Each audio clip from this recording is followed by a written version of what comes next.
This episode is brought to you by Timely Presence. Grief doesn't end at the graveside, but most support does. Timely Presence helps families and friends continue showing up throughout the first year of loss with personalized remembrance gifts, timed to the days that tend to hurt most. The first holidays, birthdays, anniversaries, and quiet milestones when grief can feel especially heavy. Because the people we love deserve to be remembered beyond the funeral. And the people grieving deserve to feel supported long after the first wave of care has faded. Visit thetimelypresence.com to learn more.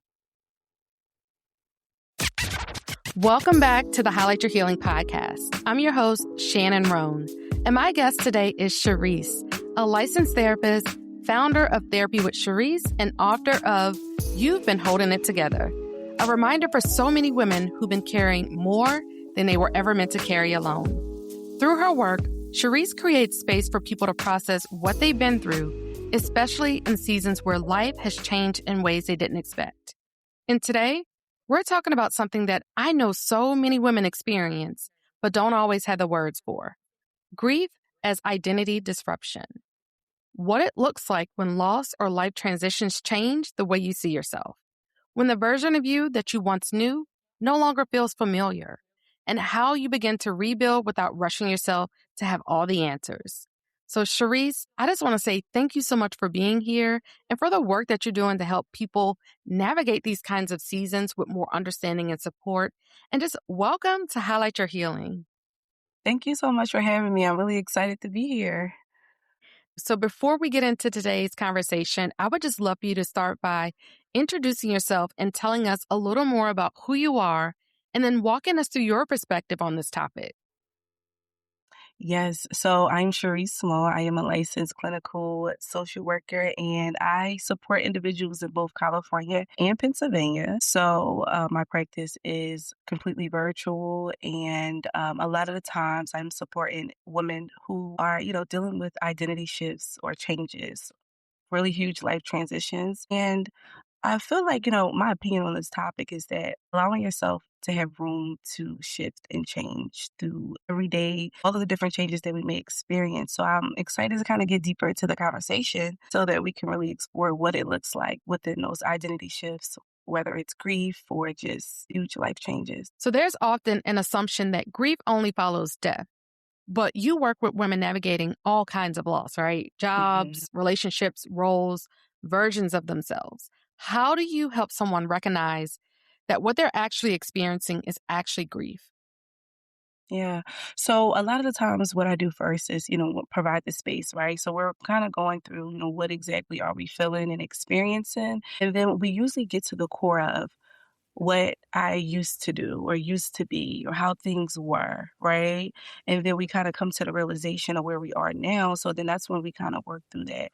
Hey, right now this is a sense of loss for you. So really allowing a space to I ask some really not difficult questions, but thought-provoking and reflective questions so that other individuals and women can understand that, grief is formed in so many different ways. It's any sense of loss. It could be any sense of loss of something that could have been within your life for a certain period of time. And a lot of the times we are familiar with grief as, maybe relationships, of course, death, things of that nature. But like you stated, over the past few years, I've been supporting so many women with just the grief of who they were because life is changing so much. We're dealing with so much, whether they're a new mom, right? That old version of them. So really, I start by really allowing you, one, to reflect upon maybe who or what you were before, and then we kind of move into asking those questions of who are we now? What do we need in this very moment? Right. So many women, they're taught to just hold it all together for everybody else. How Mm. does that conditioning make grief and identity loss harder to move through? Well, one, it won't allow you room to truly feel and to really experience your life. We oftentimes, we're in that survival mode, right? So when you're just holding it together and moving through life, um, you don't have a moment to really acknowledge what you're feeling. You're doing a lot of things, but not anything for yourself. So we may be checking the list, right? Getting things done, but deep down inside, maybe there's this disconnection. So it kind of broadens that gap if we continue to operate that self. So here you are in one place, and here is basically your life. You're not really there actually in it and experience it. You're just kind of existing. So I think that's what happens when we are in that state. And in order to move forward out of that state is one, allowing yourself not just a room to or grace, because I love grace. Grace is awesome. Give yourself grace. But beyond that, what do we do after we give ourselves grace, right? Like, how do we work towards something? So I think it's when we become honest and really start asking ourselves questions. What do I need at this time? Right. Absolutely. I love that. I just remember doing my own grief journey. I just remember going through changes and I didn't really understand and recognize exactly what I was going through, but I felt like parts of me lost confidence in myself, like that self doubt and all of those limiting beliefs that show up after. And I'm Yeah. like, what is this? And at that time, right, I Hmm. didn't know how to put a name to what it was that I was feeling. And I feel like so many women, they struggle with those type of things, but they don't know how to put a name to it or language to it or even recognize that it could be a part of grief. But Hmm. I just know just during my own personal grief journey, that was definitely something that I struggled with. So Yeah. what are some signs that someone may be experiencing an identity shift after loss or transition? Are there any things that may come up during conversations that could be a sign that this could be, just a shift in your identity after a loss? Yeah, absolutely. I think sometimes, sometimes our body will give us signs before, our mind catches up, right? So I always talk to the people that I support and even myself. I check in physically, like, how am I feeling? Am I feeling any pain or, aches or, just something's going on in my body? Because sometimes that shows up there. But if, in the term, and if we're thinking how we're existing, I often ask questions like, and when you took a moment to kind of slow down, how are you really feeling? Right. So I think noticing that you're feeling really disconnected and disconnected can look different in all of us. Right. But I Right. think deep down inside, we realize like, wait, I did that thing today that I usually love doing and it's just not hitting the same. Right. Like I'm in that. Or maybe I need support, but the support that I'm getting, it doesn't feel like I'm being supported, right? So we start to realize those little things, and a lot of the times we just bypass them. Like, oh, it was just today, it's just a week, it's Uh-huh. just a month. But I really truly believe that that's their signals saying, hey, there's a shift here. We may need something else. We may need to show up differently for ourselves, or we need to ask for that additional support and help. So some of those signs are there. You start to see yourself trying to distance it. And then some of the other things like irritability or, shutting down. And people can shut down in different ways. Maybe you're active at work. When you come home, you're done. You don't have much to give, right? Or vice versa. So there's so many different signs that I think, but the main thing is really taking a moment to check in and see how are you feeling. And we usually have the answer. It's about kind of listening to that. Right. No, absolutely. It's that you get home and completely depleted. Like you have nothing Done. else for nobody else. Nothing. Don't try to ask me for nothing. I done gave everything to everybody else at work today. I am Yeah. done. Um, do you often see women trying to hold on to who they used to be? And, when I think about that for myself, I had to realize that I can give myself permission to become who I need to be in this new season. Absolutely. Absolutely. I think that's a big thing. And even from my own experience, and I talk about it in my book as well. I was at a point in my life where I was trying to hold on to not just who I used to be, but what people expected from me and who they expected Cherise to be. And it's so hard because, again, you're grieving that old you, and it's so difficult. And I didn't at the time, even as a therapist, I didn't even know that I was experiencing that until I really took some time for myself. And I realized, like, wow, Cherise, like, we're different. We can't do the Mhm. same thing to get through this. So I see that a lot. And it's so hard. What I noticed is, um, admitting that, like, we're changing can be hard, and not Mhm. figuring out where we're going because sometimes we don't have the answer, right? Maybe you're just Right. figuring out what's coming next, who you are, your sense of identity and self, and I think there's so much room in that. I actually love that part because you can explore, right? You can figure Mhm. out, "This is what I like now, this is what I need." So I like yeah, that's one of the biggest pieces is that trying to hold on to that, but what's more empowering and powerful is letting that go so you can move into that new sense of self and support. Absolutely. So this speaking of your book is called "You've Been Holding It Together," and that title alone just will stop people in their tracks. Mm. What made you write the book, and who did you write it for? Oh, well, I wrote it for myself back then, many years ago for what I needed, but then I also wrote it for people who are holding things together and not sure where to start, right? And they know something's a little off. Maybe, I'm going day to day. Things are okay, I guess, right? But Mhm. inside, something's disconnected. And the reason why I wrote the book is because I remember being in that space and how difficult it was. It was so difficult.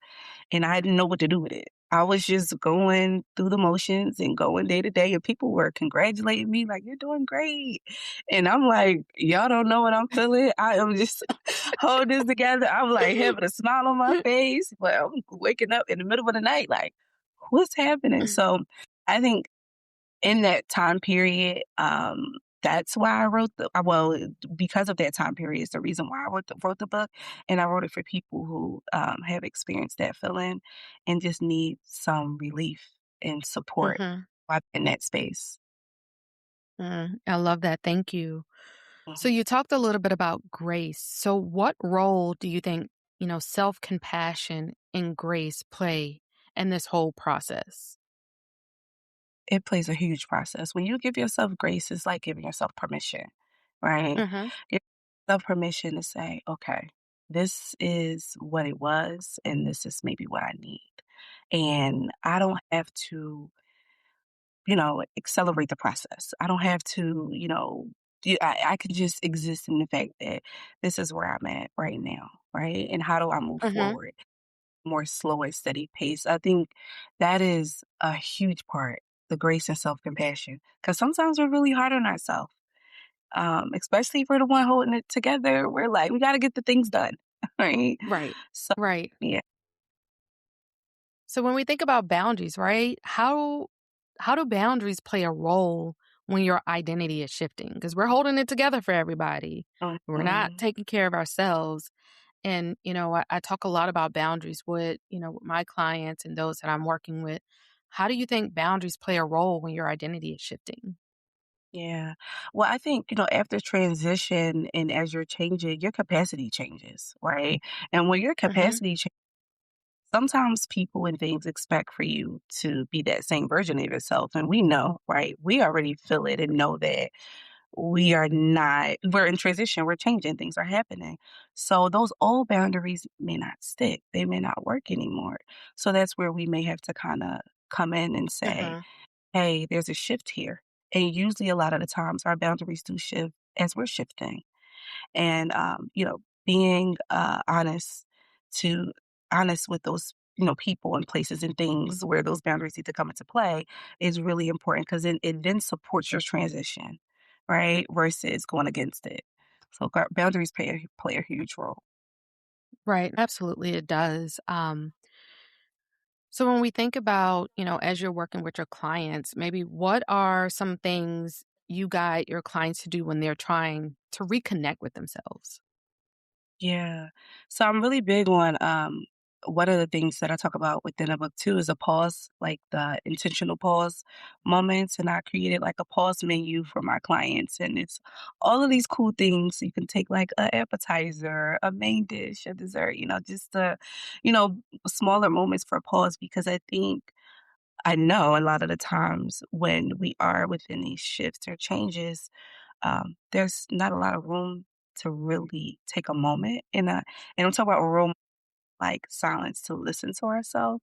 So I think that's one of the first things that I ask and just say, take a moment. It doesn't have to be a long period of time. And then that allows us to start to ask some questions and really tap into how we feel. And then we process. So we Mhm. do a lot in deep reflection that helps support them. Yeah, I love that. Taking a time to pause, like, Mm, I just know I have to remind myself that very often, because you're go, go, yeah. go, and you're doing for everyone, and you're working, and some people have a 9 to 5 and a 5 to 9, and, you have a Mhm. family, kids, and everything, right? Church, community, and you're doing all the Yeah. things, but we don't always take time to pause for ourselves, even if it's just taking a walk. I love listening to podcasts, not just my own, but others. And I put earphones on, my headphones on, and sometimes I'm just walking around the house and my kids know that this is mommy's time. Like, I love because I may that. not have a chance to go and take a walk Go on. because, Mhm. I got to cook dinner, I got to fix lunch. But Right. this is my moment. This is a little bit of me time to just decompress from the day, like to Yeah, take a moment for myself. So, and it I took love me that. some time to get to that point where I had Mhm. to realize that I needed to find time to pause. And if that looks like just me popping in the headphones and Mhm. listening to something, whether it's, like I said, podcasts or music, whatever the case Mm. may be while I'm cooking dinner, that's my moment. Yeah, absolutely. I agree with you, and I love how that's something you can do, consistently all the time. So when I talk about those moments, I'm not saying, gotta find something fancy and crazy to do. It's like, what is something that you can actually keep up with and um, keep keep going, right? Like, Right. so in your headphones, that's something that you can do while you're still cooking, right? Still taking a moment, but it's Exactly. oh, I love that. Yeah, because Instagram and social media will have you thinking you gotta be out Oh here. gosh. Oh, man. That's a whole girl, then we could have a whole 'nother conversation on that one. Right. So don't believe everything you see on Instagram because that's not everybody's real life, right? It's So not. do what works for you, what's best for you. Something, even if it's that small, with putting on headphones while you're fixing the family dinner, that could be a moment of pause for you. Absolutely. So for the woman who's listening right now, who's maybe somewhere in the middle of all of this, right? She's grieving and Mhm. she doesn't feel like herself and she doesn't even know where to start. What's one thing that you want her to hear today? What I want her to hear today is that it's okay to be where you are right now, right? Like, it's okay to be in this very moment and understand that eventually you will get to the other side where you'll feel better. You'll have a better understanding of yourself. I will also say, really get support. Please surround yourself by the right support, not just any support. But this is another thing that I want to say when you get the support. If you're able to, please be vocal on what type of support you need from those people, right? Because that's what I find as well as we're shifting and grieving and we expect for people to show up for us. Absolutely, and they will, but are they showing up in a way in which you need them? And sometimes people Right. don't know if we're not able to articulate that and express that. So that's what I would say to them.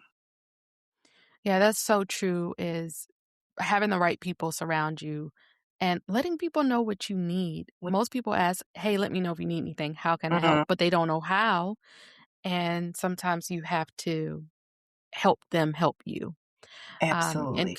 community is so important, and I would just say that that was one thing I didn't do a good part of for myself when I was going through Mhm. my own grief journey because I felt like I was all alone. Nobody else was going through this. So I was suffering in silence. But as I have grown, as I've learned, community and support is needed. Yes. And there's so many avenues of getting that these days where I felt like the social media part wasn't around during that time. There wasn't all of Yeah. these great groups. I did see a therapist myself. So Mhm. that was a part of my journey is actually going to see a licensed therapist. And that's not something in the Black and Brown community that we talk about often is seeking therapy. We don't want to show our hand. We don't want to tell what's going on in our lives. We try to, keep everything suppressed. But Yeah. I would say seek professional therapy if that is truly something that you need um, to help you walk through this journey, to help you know that put language to whatever it is that you're going through. So, Mhm. Cherise, this conversation was so needed. And thank you so much for putting language to something many people feel, but we don't always know how to explain it.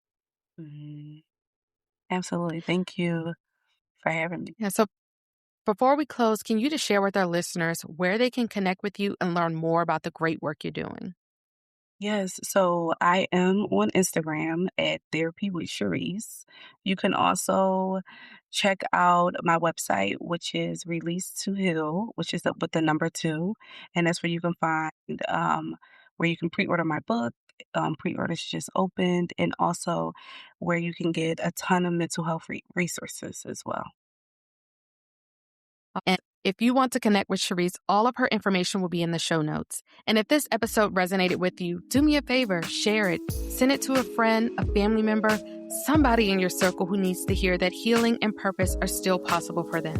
And don't forget to subscribe so you never miss an episode, because trust me, we have more incredible guests and conversations coming your way.